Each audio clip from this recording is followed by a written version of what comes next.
Mr. Prime Minister, now what is the meaning of this new Turkish-Israeli rapprochement? Is this a new episode in our relations? What is it? Nobody knows about it. Well, it's definitely a new development.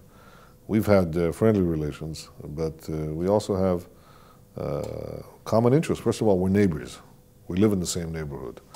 We both want to see stability and prosperity in this neighborhood.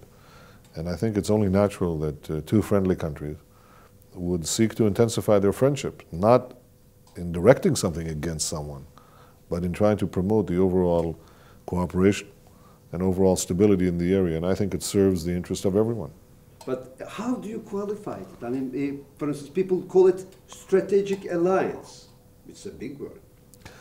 Well, I don't wish to use such words. I will say that I think that cooperating in matters like seaborne rescue and things that could pertain to all of us as Mediterranean countries as well, these are natural elements of cooperation. I don't think of it as a narrow thing. I think of it as an expression of maturity that is beginning to take place. You know, we used to be landlocked politically. That is, we had the sea on one side and we have the Arab countries on the other side. We now have growing relations with Jordan. I was just there last week and we're building that relationship. Why shouldn't we have it with Turkey? We never had war with Turkey. Why shouldn't we extend our relationship? It's becoming an open world. It's becoming a world of many transactions. And Turkey and Israel have an obvious shared past. My mother was born in this country when it was under Turkish rule. One of the first words she learned was ekmek. One of the first words I learned as a child was ekmek. So I have some claim on this Turkish heritage. And we have, in some ways, an interesting comparison. We're different societies, but we're both amalgamated societies. Exactly. Could you give us, because I saw a cartoon in one of the Israeli newspapers saying that who has a fundamentalist problem? Who has, you know, did you see that? No, I didn't see that. No. Who has bad neighbors? Who has a neighbor, you know, what are the common points? First of all, we're both democracies. So Turkey has moved towards a democratic form of government, and it has a multivariated population. Very interesting meeting ground between Asia and Europe, between North and South. So Turkey has a long history. It's done some interesting, I think, exciting reforms, market reforms to move itself to the future, and it moved very nicely to the future. It was beset and is beset by terrorism. We are too. All these things apply to Israel as well. We have a long history. We have a population that came from many, many lands and is fusing into one nation. But take the environment. The environment much more important. I mean, we have problems with our with neighbors, and you have problems with neighbors. Oh, yes. Are we joining forces? Well, I said we're not directing anything against anyone. No, but are we joining forces? I think what we're trying to do is obviously to create what I think would be a source of stability. But as far as resolving the problem with our neighbors, our approach is to do so around the peace table. For example, with Syria, I have offered time and time again to Assad, President Assad, to come and negotiate. So far, there hasn't been a response. I hope that changes. We envision a situation down the line that we will have peace with the Palestinians, with all the Arab countries in our region. I don't want to say with the entire Arab world. I don't know what will happen in Libya, for example, or in Iraq. But this is our desire. This is our goal. I think even if we achieve that goal, the Middle East will still be a very unstable place. It's unstable because, first of all, you can have peace and then it breaks down. Mm-hmm. That has happened between countries in the Middle East themselves without Israel being involved. Secondly, you have the proliferation of ballistic missiles into this area, into one or two countries, radical countries, and that is a real issue for all of us. And that's not going to disappear. Those weapons Terrorism. And third, we have terrorism. So the elements of instability plague all of us. They don't just plague Turkey and Israel. They plague countries, Egypt, Jordan, other countries as Okay, well. then are we just in practical terms, are we forming a shield against those common threats? Well, we certainly should cooperate against them. I mean, we're cooperating with a number of Arab countries against terrorism. What could be more natural than Israel and Turkey cooperating as two countries that have been beset by terrorism in very, very bad ways? We've had to fight a savage wave of terrorism, you over many years, and we too. I think we have to share our resources, and there's no other way to fight terrorism. It crosses borders. It has to be, it's an international plague. It has to be resisted internationally. But let's be more practical. For instance, Turkey has a PKK problem. Are you giving a hand, or are you helping with information or know-how for Turkey to fight the terrorism and vice versa? I won't speak about specific groups, but I will say that we cooperate with many, many countries around the world. Are you cooperating with Turkey? And we're cooperating with Turkey. Obviously, if we have information on terrorism against a friendly state, we pass it along. We expect the same to happen in the other direction. This is something we do with many, many countries, including Arab countries, and this is something we should be doing, and doing a lot more with Turkey, and I assume we will do that. Do you believe that those agreements include that kind of cooperation as well? Well, the this exchange of information against terrorism. This is a matter, of course, between the services of all friendly countries today in the world. We don't. It's quite normal. It's not only normal; it's by now become a necessity. You know that everybody accepts this. But this is almost, I would say, a fundamental position. Now, are we going to help each other when one of those signatories will be in trouble? I mean, those agreements are going as far as that? No, I mean, there's much, I don't want to get into the details of that. You know, by the way, that this is an agreement between governments. It's not an agreement between military establishments. It is something that we view as part of our overall relationship with Turkey, the government of Turkey and the people of Turkey. There's a lot of friendship in Israel towards Turkey. I happen to be one of the few Israelis who has not visited Turkey. You haven't visited Turkey? I've tried many times. I was hampered not because of political developments, but because each time, both before I came into government and after I came into government, something else happened and simply prevented me from going there. But I have great admiration for Turkey. Yes, and I'd like to go, and I'd like to. You are still invited. I would very much like to come. You know, our foreign minister was there recently. Yeah, actually, had very good meetings. Yeah. And I'd like to have the opportunity to visit Turkey. I'm sure you will be delighted to see Mr. Erbakan. Why not? Why not? Did you invite him here? I think we may have. I don't know, but I must say that if I come to Turkey, I'll definitely visit him, and if he would care to reciprocate, it's fine with us. On the contrary. Okay.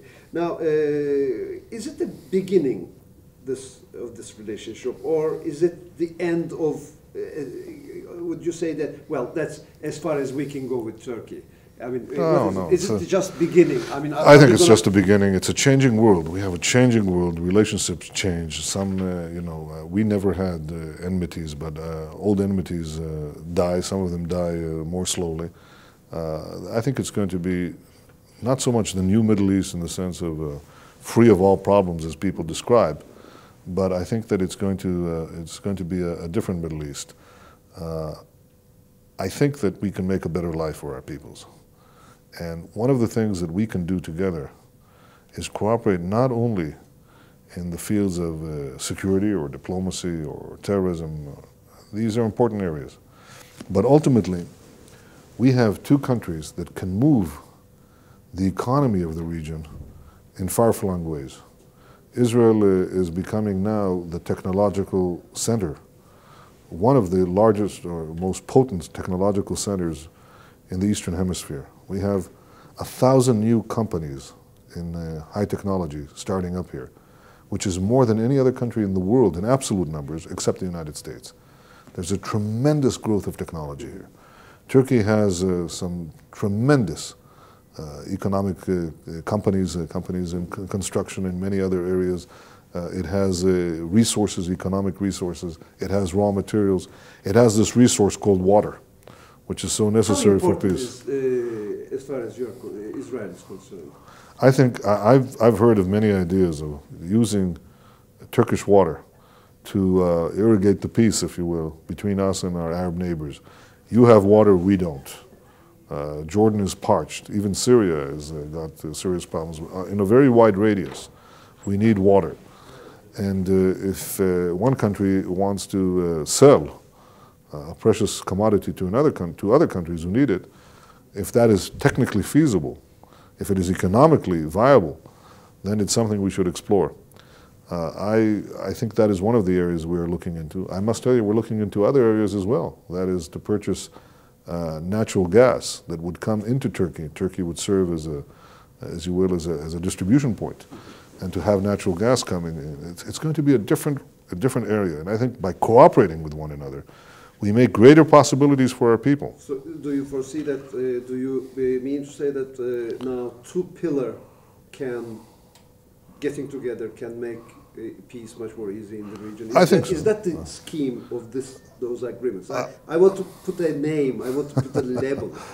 I'd rather not label it. I'd rather describe to you what I think is the overall relationship between our two countries. It is one of a growing understanding that we have many common interests. And I may say that the area of growth that I would like to see is especially true in the economic areas. I envision within a very few years that the mutual trade between us would reach $2 billion. $2 billion.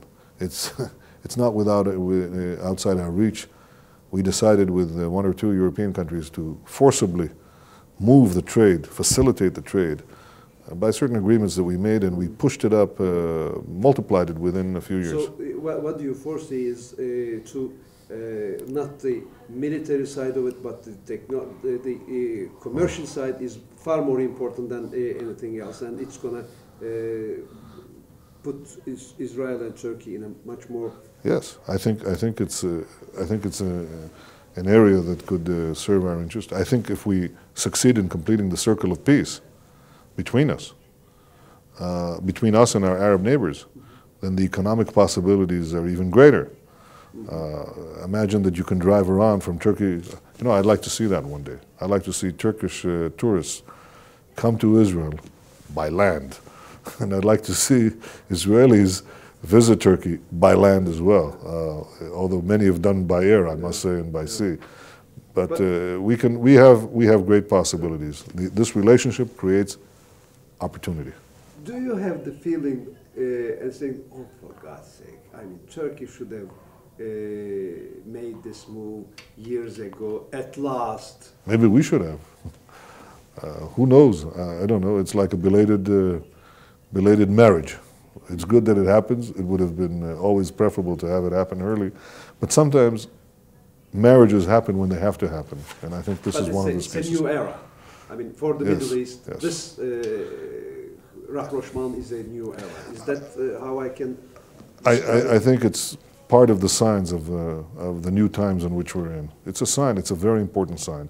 I have to say that our relationship with Turkey is a very important one. It crosses partisan fences here. It was begun actually under the late Prime Minister Yitzhak Rabin. It's continued under my stewardship, and it's something that all Israelis agreed upon.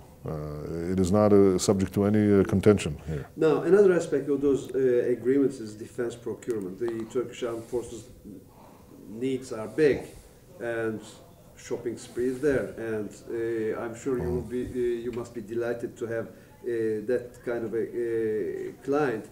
Now, will you be able to provide Turkey with arms and technology without American interference? Because Turkey is having quite a number of problems with as far as the Congress is concerned, because you operate most of the time under U.S. licensing. Well, we never discuss our arm transactions in public, and this is a policy that is ironclad. So yeah, but the media is talking about it, and there are quite a number of deep background briefing giving details. I have the Prime Minister, you can give us some. No, I'm sure I'm not going to surprise you as a very well experienced journalist that there's a difference between what a Prime Minister says openly and what you may be told by this or that person, and you can print or broadcast. So I beg to stick to our are ground rules which serve us well. Can you guarantee that? I mean, can Turkey will be able to find here in this country technology she needs, armament she needs, without constraints? Well, I have to tell you what our only constraint is on this question. We have agreements with the United States on and certain international treaties that we are tied to. These are our constraints. But to the extent that we produce things here, we engage in transactions based on our assessment of the value of the transaction. Whatever we're tied to contractually, we honor. Whatever is free for our decision, we decide on our own. So,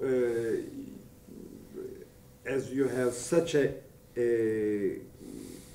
close relationship now as far as the military is concerned, there was a understanding, I think, joint maneuvers which will be done in this year or next year. Yes. When you look at it from the Arab countries' side, I mean, they say, my God, this is a military alliance, the Israelis and the Turks are. Well, I don't think of it. And their reactions are very hard. Yes. Well, depends whose. But I think that in any case, it would be a mistake to view this as being directed against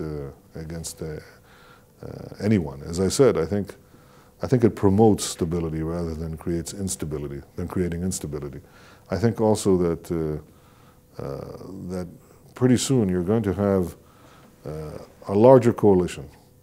And the larger coalition, I believe, is the coalition of those who are seeking progress and peace, and those who seek to undermine it. And that coalition, in the larger sense of the term, includes not only Israel and Turkey, but I think many Arab countries as well. Now, I want to get to the Kurdish policy. What is your Kurdish policy? Yeah, do you favor an independent Kurdish state in the Middle East? No, we've never taken a position like that. Obviously, we do not approve of terrorism in any form. And to the extent that Turkey has been hit by PKK terrorism, it is something that we view as the kind of attacks that are directed against us. We understand exactly what you're going through. So we obviously disapprove of that. We have not taken a position on favoring an independent Kurdish state, and I don't expect that we will.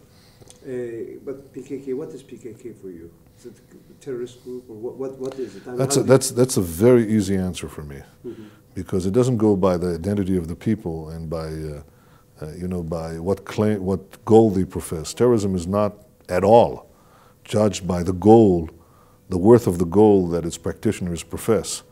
It is judged by the method that they use to carry out their goals. And when people bomb innocent civilians in the streets of Ankara or anywhere else, they're terrorists. When people bomb innocent people in Tel Aviv, they're terrorists. It doesn't make any difference what claim they advertise. It's not important. It's not important even if it's their real goal, if they have a noble goal. There is a difference in the modern world that has been put very clearly. Regardless of the differences in goals between competing parties, they have to place limit on conflict. And the limit is that you don't deliberately go and murder civilians. And terrorists are the ones who go and deliberately murder civilians. Not accidentally, that happens in war. Deliberately go and murder innocent women, children, babies. These are terrorists. So you put PKK in this is what they do, therefore they're terrorists. Syria is giving a great help to the PKK. What is your approach on that? I mean, do you believe that Syria should give up any kind of terrorism before getting to the peace? We certainly view that as an issue to be put on the table, because you cannot reconcile peace and terrorism. This is one of the things I tell. So they have to get rid of this terrorist cloud before. I think that if Syria proclaims its peaceful intentions, then it should dismantle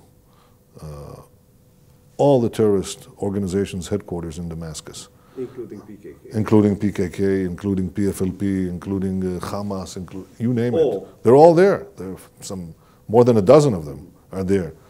And I think that it's not an accident that the United States Congress and the U.S. administration continue to put Syria as on the list of nations sponsoring terrorism. Mm-hmm. If Syria is interested in moving towards peace, certainly with Israel, but it seems to me if it wants to also show its bona fide as a progressive country and a peaceful country, then it has no business keeping all these terrorist organizations in Damascus. So without doing that, she cannot really have peace with in the region and with you.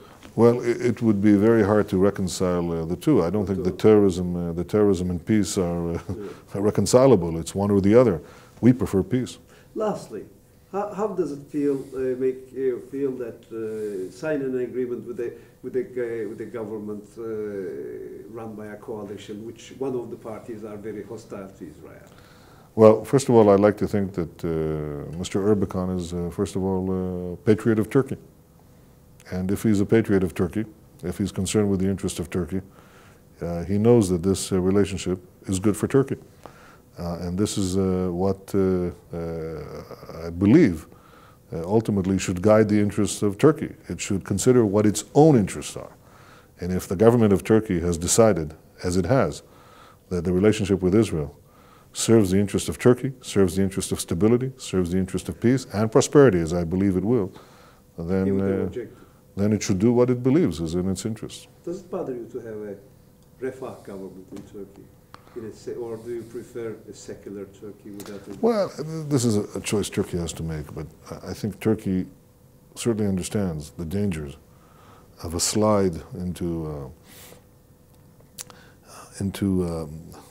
backwards into the centuries. I believe that all the people of Turkey want to move forward. They can be very proud of their traditions. They can cherish them as we do. But I think all of us have to look always towards the future. And I have no doubt that all the forces in Turkey that are ultimately represented in Turkish governments will continue to espouse this policy. Sir, thank you very much indeed. Thank you.